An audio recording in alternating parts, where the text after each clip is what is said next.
Assalamualaikum warahmatullahi wabarakatuh. Selamat malam teman-teman, dimanapun Anda berada. Saya pertama-tama ingin berterima kasih kepada Bung Tris yang mengontak saya dan mengajak saya dalam forum ini, satu forum yang saya kira baik ya, di tengah situasi kita sekarang ketika kita tidak terlalu concern dengan big picture gitu. Jadi ada kecenderungan bahwa orang-orang sekarang itu terlalu di-drive untuk membaca situasi rutin. Ya. Apalagi karena COVID ini kayaknya everyone is talking about COVID ya. Kalau Pak Ridwan Saidi bilang COVID ya. Seolah-olah kita nggak punya persoalan besar.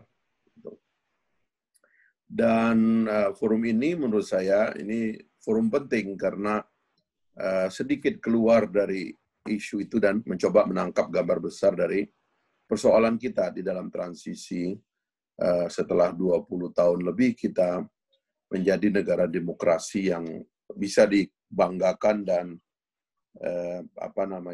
menjadi salah satu negara demokrasi dengan standar konstitusi yang terbaik lah yang ada di dunia ini sekarang. Karena itu saya, meskipun kita banyak sekali kritik kepada hari ini, tapi saya tetap ingin mengingatkan bahwa kita tidak boleh menyesal dengan apa yang terjadi dalam 20 tahun belakangan ini. Ya. Tidak boleh kita menganggap ini salah. Ya, karena 3 tahapan reform yang kita lakukan itu sebetulnya sudah kita lakukan dengan sangat baik. Ya, kita mentransformasi sebuah rezim otoriter secara sangat damai. Bahkan kita mentransformasi sebuah rezim militer yang sangat sulit ya, di seluruh dunia itu secara sangat damai dan cepat. Sehingga kita punya fondasi bernegara yang sebagai negara demokrasi, kita bisa disebut sebagai negara demokrasi yang lengkap. Gitu. Jadi pada tahapan pertama kita melakukan amandemen konstitusi sampai 4 kali dalam periode 2000 sampai 2003, dimulai oleh Presiden Habibie membuat desain reformasi menuju masyarakat madani. Saya ingat waktu itu ketuanya Pak almarhum Pak Adi Sasono dan sekretarisnya itu adalah Pak Susilo Bambang Yudhoyono. Nah, lalu kemudian dokumen tim reformasi menuju masyarakat madani itulah yang diberikan kepada DPR periode berikutnya dan MPR periode berikutnya. Tahun 2099 ya 2000, 2001 sampai 2003 kita menuntaskan 4 kali amandemen. Ya, jadi by constitution we are one of the best democracy in the world. Jadi kalau kita disebut negara demokrasi terbesar nomor 3 di dunia setelah India, Amerika Serikat, lalu Indonesia, itu masuk akal. Bahkan dari kecenderungannya ya karena demokrasi India juga sekarang agak nampak vulnerable gitu. Jadi demokrasi Indonesia dan Amerika dapatlah bersanding. Meskipun dalam banyak hal belakangan ini demokrasi Amerika juga dalam challenge yang sangat besar sekali melihat situasi politik dan sosial serta pembelahan pada elit Amerika yang luar biasa keras. Nah, jadi konstitusi sudah kita perbaiki dan kita sudah punya konstitusi dengan konten konstitusi demokratis, terutama pasal-pasal yang melindungi hak-hak asasi manusia dalam jumlah yang banyak sekali. Yang kedua, kita melakukan reform terhadap kelembagaan negara. Ya, di atas konstitusi itu lahir undang-undang dan undang-undang itu mereform cara kita menyusun kelembagaan negara. Lahir lembaga-lembaga negara yang independen, ya. Eksekutifnya kita bikin lebih transparan dan profesional, kita mengeluarkan undang-undang keterbukaan informasi publik, ya kan? Legislatifnya kita perkuat, ya, kita rampas kekuasaan eksekutif, kita berikan kepada legislatif, judikatifnya kita bikin independen, itu juga reform yang sudah kita lakukan dalam kelembagaan. Nah, termasuk sebenarnya kita mereform lembaga penyelenggara pemilu, sehingga kita memiliki lembaga penyelenggaraan pemilu yang independen. Bahkan independensinya dipecah-pecah, sehingga KPU itu ada di daerah juga, pengawas juga ada di daerah, dan itu menyebabkan unit-unit penyelenggaraan pemilu itu juga berlangsung secara lebih independen. Dulu pemimpin KPU itu dipimpin oleh pimpinan atau utusan dari partai politik. Belakangan, itu Bu Husnul nanti bisa menjelaskan secara lebih baik, karena beliau adalah salah seorang desainer dari Undang-Undang Pemilu dan Pilpres. Belakangan tentu kita dengan sistem sekarang, komisioner KPU kita pilih, ya, komisioner Bawaslu juga kita pilih. Nah, sehingga kemudian terjadi check and balances di antara mereka. Nanti saya bisa jelaskan apa yang terjadi dengan partai politik, ya, karena bisa dibilang partai politik mengalami kemunduran dalam kemampuannya melihat gambar besar persoalan kita. Nah, tetapi saya ingin mendahulukan percakapan tentang the big picture ini supaya kita tidak salah melihat keseluruhan persoalannya. Jadi reformnya sudah dilakukan, tidak ada yang salah. Dalam 3 tahapan atau dalam 3 sektor reform kita telah berjalan dengan baik. Kita mengamandemen konstitusi, melahirkan konstitusi modern. Kita mereform kelembagaan negara, melahirkan lembaga-lembaga negara yang lebih profesional, judikatif, lebih independen. Ya, memang kita punya masalah dengan kepolisian dan kejaksaan, tapi itu nanti dalam penyempurnaan. Ya, kita sekarang sudah bisa masuk ke sektor-sektor apabila kita membaca satu persatu dari watak kelembagaan itu, termasuk nanti waktu kita membahas MD3.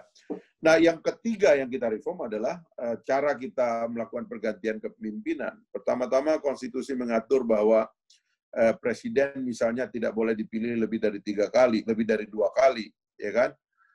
Lembaga legislatif lebih luas, karena memang legislatif itu sebetulnya dia tidak disebut government sebenarnya. Dia itu disebutnya itu sebagai wakil rakyat dia.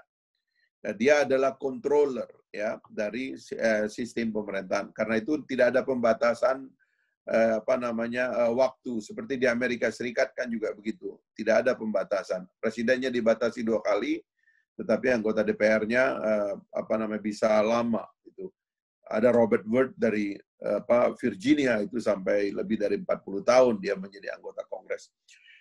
Nah, itu yang ketiga yang kita sudah lakukan. Sekarang ini kalau kita mengeluhkan sistem, yang kita keluhkan itu sebenarnya lebih kepada kepemimpinan gitu. Dan kepemimpinan itu sendiri ada mekanisme untuk diganti, ya, dalam setiap periode 5 tahun kita bisa mengganti anggota legislatif dan kita bisa mengganti presiden dan wakil presiden. Nah, inilah yang kira-kira mungkin mau dipropos malam ini tentang bagaimana memperbaiki proses pergantian dari mereka ini. Sebab konstitusi sudah berubah dan konstitusinya ideal, institusi negaranya sudah baik, luar biasa, kita membangun institusi yang modern, dan diantara sebabnya adalah karena kita punya tiran yang baik. Pak Harto itu otoriter, tapi dia membangun institusi, berbeda dengan Gaddafi, berbeda dengan Kim Jong-un, ya kan?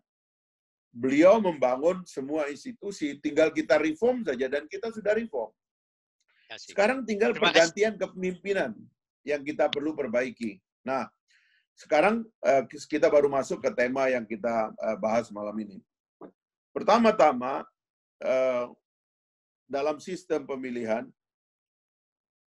saya menganggap bahwa keterlibatan private entity, ya, civil society seperti FTA ini, untuk mendesain sistem kepemiluan yang lebih fair, ya, yang lebih baik, menurut saya urgent sekarang ini. Karena partai politik telah terjebak ke dalam perhitungan merubah undang-undang pemilu untuk merancang dan mendesain pertarungannya sendiri. Menurut saya itu sudah salah gitu. Kalau saya lihat misalnya keributan mereka itu kan berdebat tentang persentase.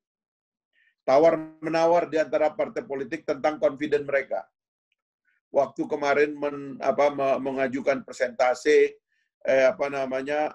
pada pemilu sebelumnya, ada beberapa partai hilang, PBB hilang, PDKB hilang, dan beberapa partai lain hilang. Partai yang pernah ada di DPR juga hilang.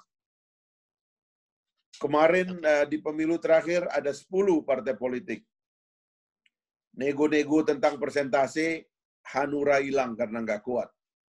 Sekarang ini saya lihat juga ada kecenderungan menyederhanakan partai politik, tapi itu tadi, ya hanya yang dilakukan, yang dirubah itu hanya soal-soal yang terkait dengan persentase.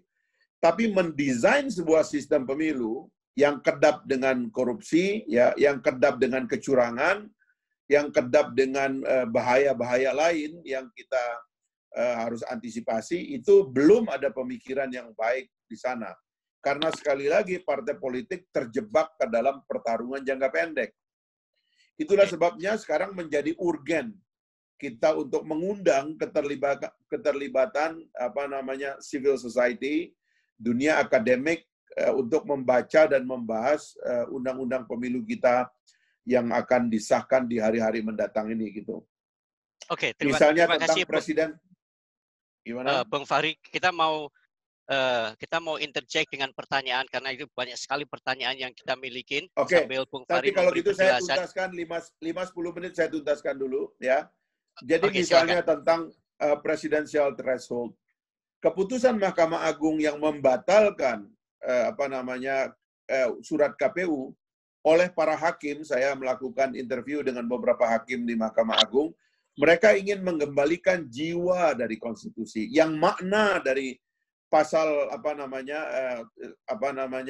pasal di dalam konstitusi yang mengatur tentang putaran pertama, bahwa apabila seseorang ingin dinyatakan menang dalam putaran pertama, dia harus mendapatkan popular vote 50% plus 1, kemudian electoral vote berbasis provinsi 50% plus 1, which is kalau sekarang ini ada 34 provinsi, berarti 18 provinsi dia harus menang, dan dia harus menang pada daerah-daerah dia menang tuh dia nggak boleh di bawah 20%, maka kemudian surat KPU dibatalkan, yang artinya membatalkan kemenangan Presiden Jokowi Ma'ruf Amin, karena mereka boleh dalam perspektif partai politik, oh ini kan cuma 2 kandidat, tapi dalam perspektif konstitusi ini putaran pertama. Karena ini adalah putaran pertama, maka Jokowi tidak memenuhi syarat untuk langsung menang pada putaran pertama. Itu pendirian konstitusi. Dan itu diperkuat oleh Mahkamah Agung. Artinya sebenarnya dalam sistem kita, presidential threshold itu memang sebenarnya harus 0%, dan harus dinyatakan di dalam undang-undang bahwa tidak boleh anggota atau peserta pemilu Pilpres dalam putaran pertama itu hanya 2 orang, harus dinyatakan dalam undang-undang. Karena itu tidak bisa memenuhi prasyarat dalam konstitusi yang mengatur kemenangan pada putaran pertama seperti apa. Pak SBY pernah menang sekali putaran, waktu itu kandidat Pilpresnya itu lebih dari 4, kalau nggak salah lebih dari 4 pasang. Tapi Pak SBY dan Pak Budiono langsung menang di putaran pertama. Kenapa? Karena dia menang popular vote 50% plus 1. Menang di lebih dari 18 provinsi, dan menang pada daerah menang itu dia nggak ada yang di bawah 20%, untuk memastikan bahwa dia memang benar-benar legitimate. Jadi sudah dikoreksi. Karena itu sekali lagi harus ada yang mengajukan dokumen. Saya mengharapkan sebenarnya Pak Jokowi yang nggak akan bertarung lagi 2024, seharusnya dari kantor Pak Jokowi lah keluar konsep pemilu yang betul-betul fair. Termasuk juga pembiayaan pemilu. Saya banyak sekali kritik terhadap mekanisme pembiayaan pemilu di Indonesia yang tidak terlalu jelas. Sehingga dari awal uang-uang tidak jelas juga masuk dalam kompetisi. Kalau di Amerika Serikat dia dibiayai oleh private, tapi audit terhadap uang privat tidak boleh digunakan untuk kepentingan pribadi, ketat sekali. Sehingga ada banyak sekali diskualifikasi kepada kandidat yang menggunakan dana sumbangan itu untuk kepentingan pribadi. Di sistem Eropa Barat ya pemilu dibiayai oleh negara, sehingga orang tuh cuma datang membawa recordnya, membawa kemampuannya, ya, membuktikan kepada masyarakat, sehingga dia kemudian tidak banyak berinteraksi dengan itu tadi, uang-uang haram tadi. Di Indonesia ini yang jelas uang pribadi banyak sekali terlibat.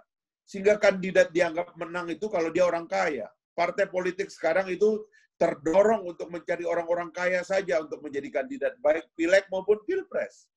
Nah, ini kan sudah ada masalah dari awal. Karena itulah mendesain ulang sistem pemilu yang baik, yang menyebabkan nanti munculnya anggota legislatif dan anggota eksekutif dari pusat sampai ke daerah, yang baik itu juga dapat kita desain dari awal. Nah, yang terakhir, soal MD3.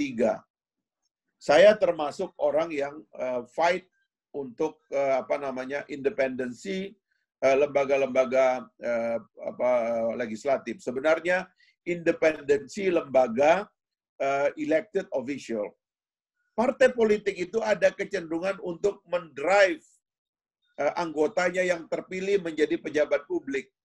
Lebih dari keharusan dia mewakili rakyat yang memilihnya. Anggota DPR disebutnya wakil rakyat. Tapi begitu dia masuk ke parlemen, yang paling berwibawa di mata dia bukan rakyat, tetapi telepon dari ketua umum. Nah, saya melalui judicial review, melalui pertarungan saya waktu melawan pemecatan terhadap saya membuat buku cukup tebal itu, buku putih terakhir yang saya buat di DPR. Karena saya ingin membuktikan bahwa partai politik harus dijaga jaraknya dengan elected official. Elected official itu bukan merupakan wakil partai. Partai hanya mencalonkan. Ketika dia elected oleh rakyat, maka dia adalah wakil rakyat. Maka yang paling banyak harus dia consult adalah rakyat, konstituensi, bukan partai politik. Tapi kalau kita lihat dalam sistem kita sekarang, waduh, apalagi kalau 1-2 orang dari partai tersebut sudah diundang masuk kabinet, maka seluruh anggota DPR-nya disuruh diam itu di DPR itu. Nah, inilah problem-problem kita yang ada dalam sistem pemilihan dan dalam keterwakilan public official terhadap rakyat vis-a-vis partai politik. Karena itu saya menulis bukunya itu Daulat Rakyat versus Daulat Partai Politik. Nah, itulah mungkin yang saya kasih pengantar. Nanti kalau ada pertanyaan lagi, Bu Huzul mungkin sudah hadir, nanti kita diskusikan setelah ini. Terima kasih. Assalamualaikum warahmatullahi wabarakatuh. Forum Tanah Air mengucapkan terima kasih. Dan jangan lupa untuk subscribe, like, dan komen video-video kami.